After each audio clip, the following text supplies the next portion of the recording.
Let me out a block away. Do not want to be seen getting out of your car, she said as we approached her friend's party. I pulled over right there and said get out. She laughed, called me dramatic, and went to the party. I drove home, packed my things, and left a note. Hope your friends give you better rides. She came home in the morning drunk and happy, found the empty closet and called me crying. The funny thing about red flags is they are only visible in hindsight. At the time you just think you are looking at a flag. For 3 years with Chloe I saw a lot of flags. I polished the poles, admired the fabric, told myself the colors were vibrant. My final act of polishing happened the Thursday before the party. I had picked up 4 consecutive weekend shifts at the warehouse.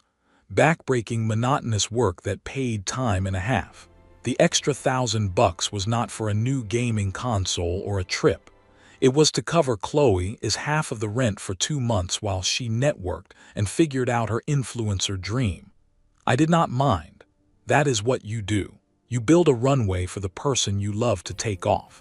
That Thursday, she was having her girls over for pre-party planning. Her friends Maya, the aspiring publicist, and Jess, who funded her life through a confusing series of brand partnerships, treated our apartment like a lounge they occasionally graced with their presence. I spent my day off cleaning. I scrubbed the bathroom, vacuumed the rug she said trapped bad energy, and arranged a fancy cheese plate she had requested from the overpriced market. They arrived in a cloud of expensive perfume and loud gossip. I got a collective hey before they beelined for the wine. Babe, we need privacy for like creative flow, Chloe said, shooing me toward our bedroom with a kiss on the cheek that felt like a dismissal. You do not mind, right? I minded the way Maya's eyes scanned our living room, a slight smirk on her face, as if filing away its imperfections for later. I minded that Jess immediately put her feet on the coffee table. I had refinished myself. But I smiled. No problem, I will be in here. From behind the closed door I heard the laughter, the planning. The critique of other people is outfits, other people is lives. Chloe's voice was the loudest, a performance of confidence for her audience. A few hours later they left. I emerged to a war zone. Empty wine glasses with lipstick smears. Crumbs ground into the rug. The cheese plate a sad graveyard of rind. No thanks for cleaning. No see you later, man. Just the echo of their judgment and the mess they left for me. The invisible stagehand. Saturday arrived. The night of the summer rooftop soiree at Maya's cousin is building. Chloe had been vibrating with anticipation all week. She emerged from the bedroom in an outfit I had never seen before. A tiny sparkling dress that looked like it cost more than our monthly grocery budget. Her makeup was sharper, her hair perfectly chaotic. You look amazing, I said the words feeling inadequate. Maya helped me pick it out. It is very elevated, she said, not looking at me as she scrolled through her phone. You ready? We cannot be late. The golden hour photos are key. The ride over was conducted in the glow of her screen. She was in a group chat titled Soiree Squad. Maya, is he driving you? LOL. Chloe, unfortunately. His Prius is a vibe killer, but Uber Surge is insane. Jess, just have him drop you off around the corner. We will be on the roof. You won't have to walk far. I kept my eyes on the road, my knuckles white on the steering wheel. The vibe killer. The rolling symbol of my inadequacy. We entered the trendy, gentrified part of town. The streets were lined with clubs and bars pulsing with bass. Her friend's messages kept pinging. Okay, Chloe said, finally looking up. She pointed ahead. Just up here. Let me out a block away. Do not want to be seen getting out of your car. The words hung in the air, mingling with the faint smell of her perfume. They were not delivered with malice, but with a casual matter-of-factness that was infinitely worse. It was simply the operational procedure. Hide the unsightly vehicle. Maintain the illusion. A coldness washed over me, starting in my chest and spreading to my fingertips. It was not anger. It was a profound glacial clarity. This was not a joke. This was not pre-party nerves. This was her truth. I was the embarrassment to be discreetly unloaded before she entered her real life. I did not argue. I did not ask what she meant. I just signaled. pulled the car to the curb right there, not a block away, right there, and put it in park. The engine idled softly. She looked at me confused by the unscheduled stop. "What are you doing?" I said, "A block up." I turned my head and looked at her, really looked at her. The woman I had built a runway for. The woman for whom I had become a maid of financier and now a chauffeur to be hidden.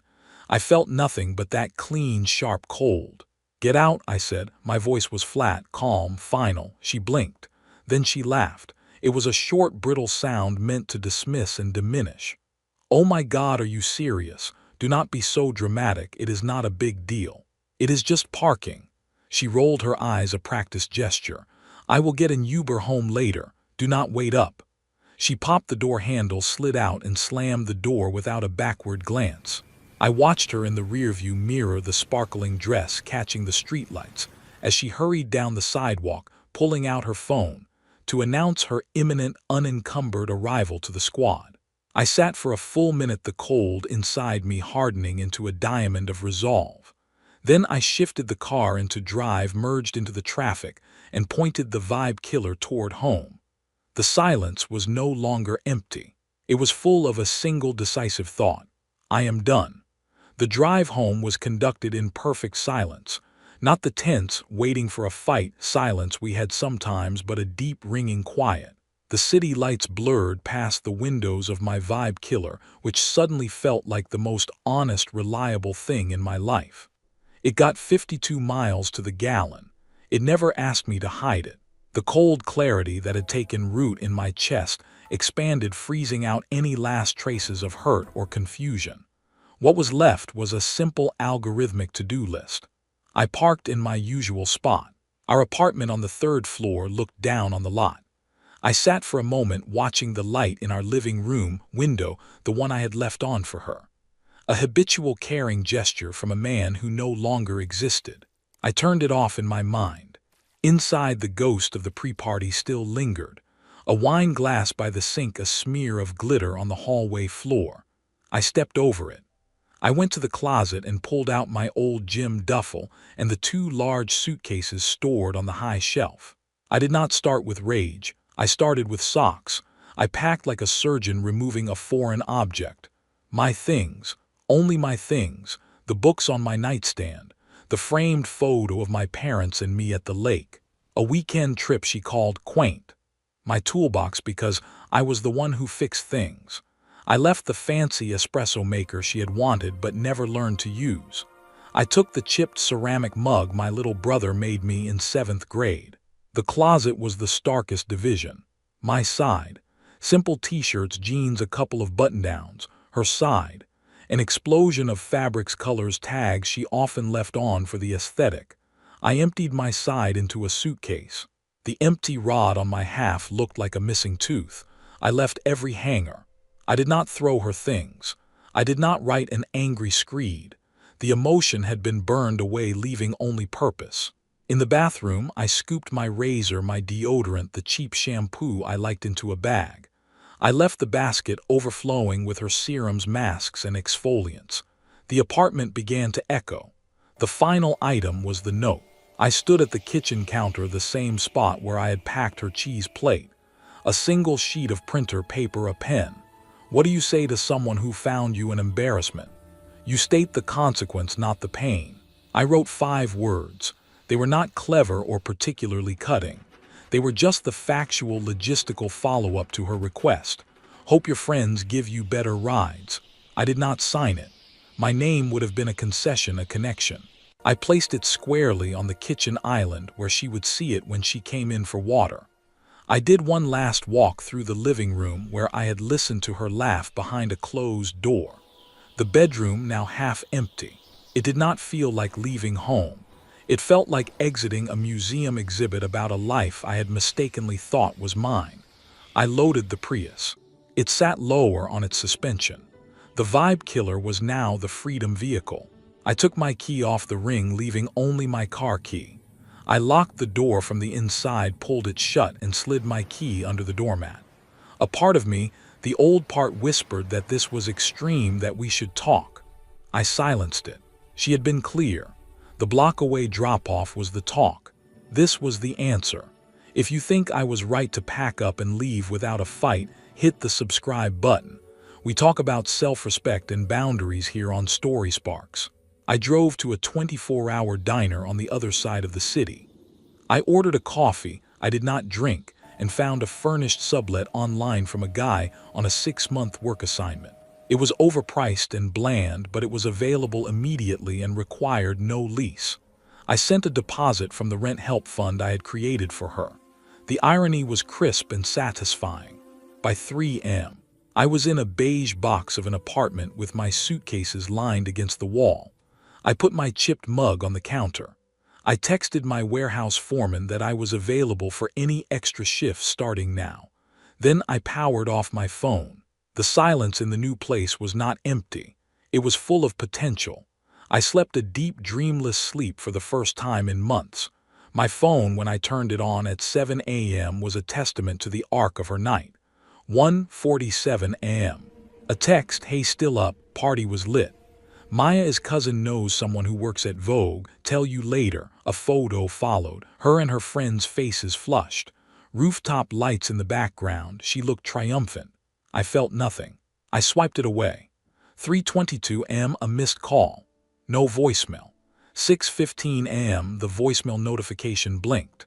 I plugged in my earbuds, made a fresh coffee in my brother's mug, and pressed play as I looked out the window of my beige box at a new, unfamiliar street.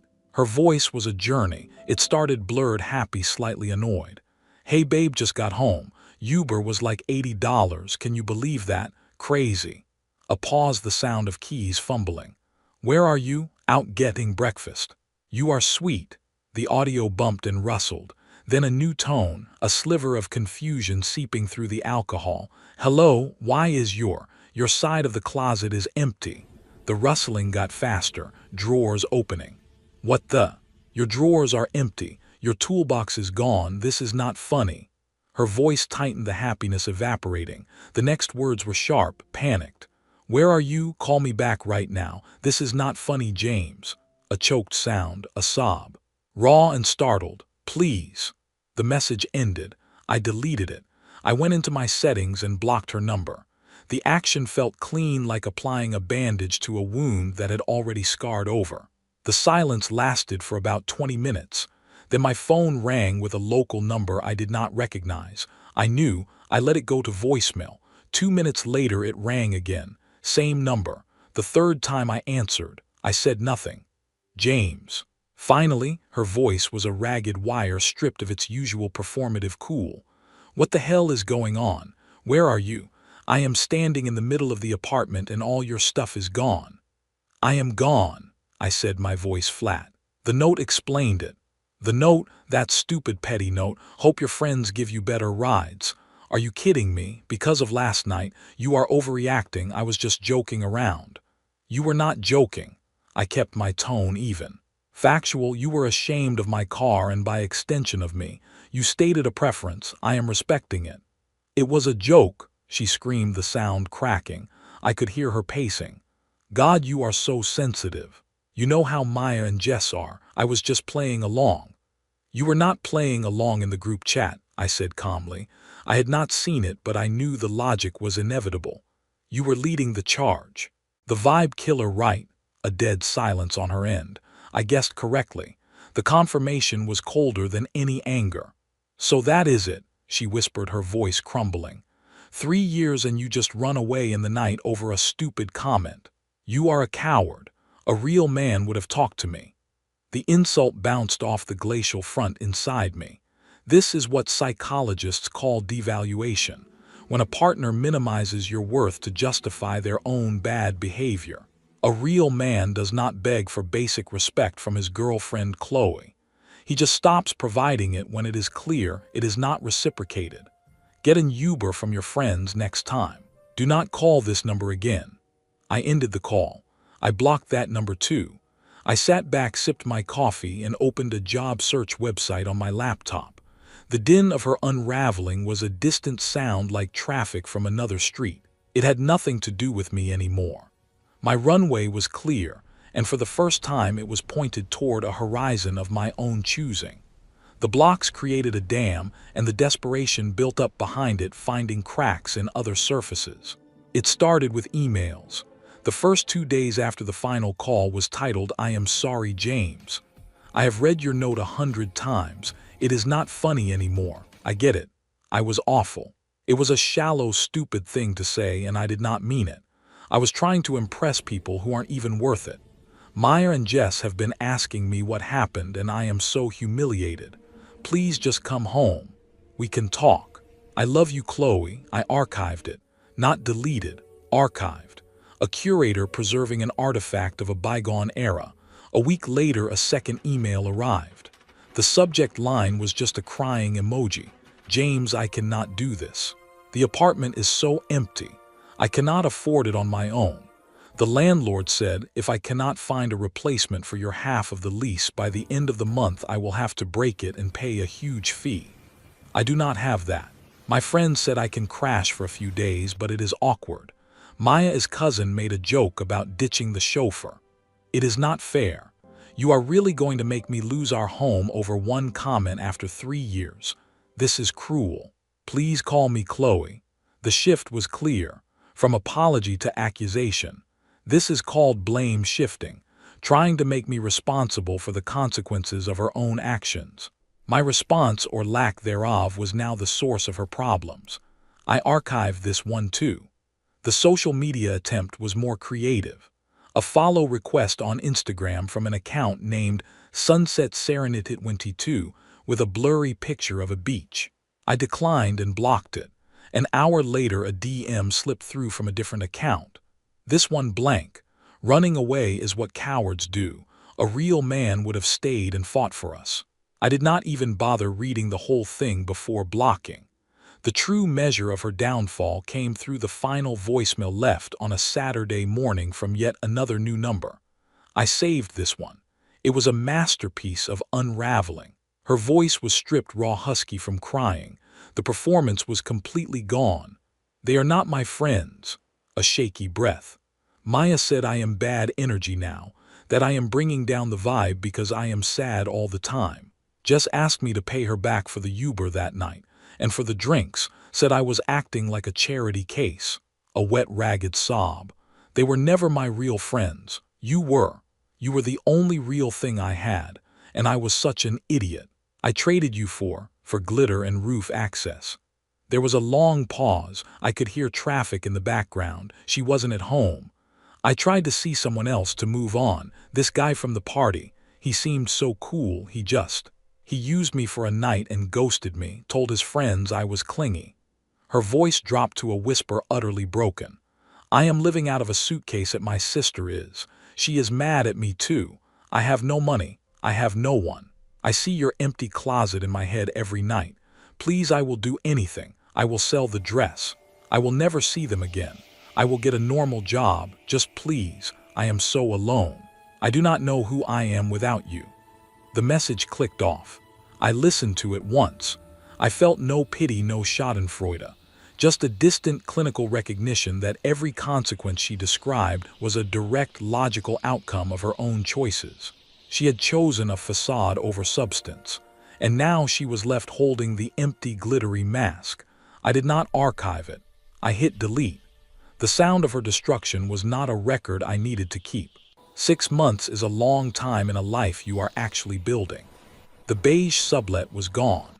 I had moved into a clean, modern one-bedroom with a view of the river paid for by the promotion to shift supervisor I had gotten at the warehouse. The extra hustle had turned into respect, then opportunity. My Prius was still in the lot, freshly washed. I had saved enough for a down payment on a small, tidy house. I was closing next month. The invitation to my cousin Danny's wedding was a surprise. We had been close as kids, but drifted apart during the Chloe years. She had found family events boring. I bought a new suit, a charcoal gray one that fit me properly.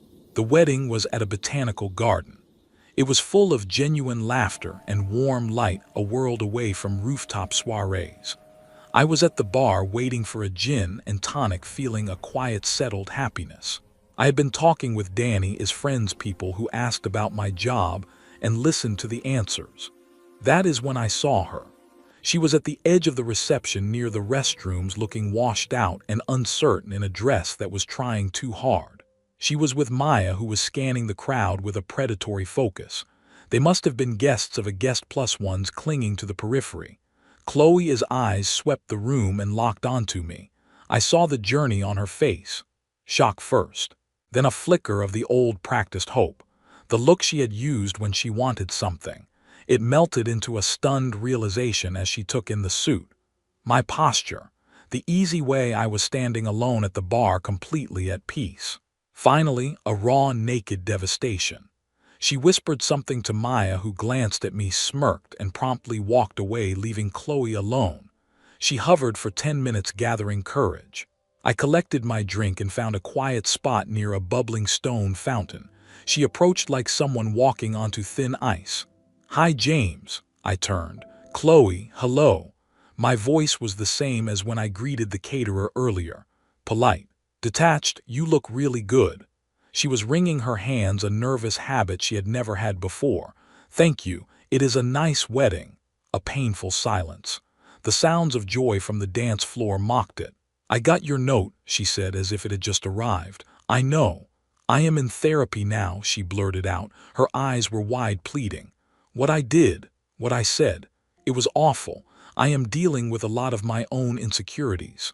That person who wanted you to drop her off a block away, that wasn't the real me." I took a slow sip of my drink, the ice clinking.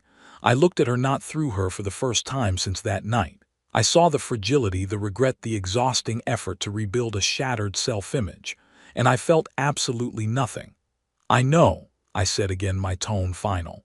"The real you is the one who made the choice. The insecure one, the performing one, the cruel one. They are all you. I just only had to deal with one of them. I prefer the clarity." She flinched as if slapped.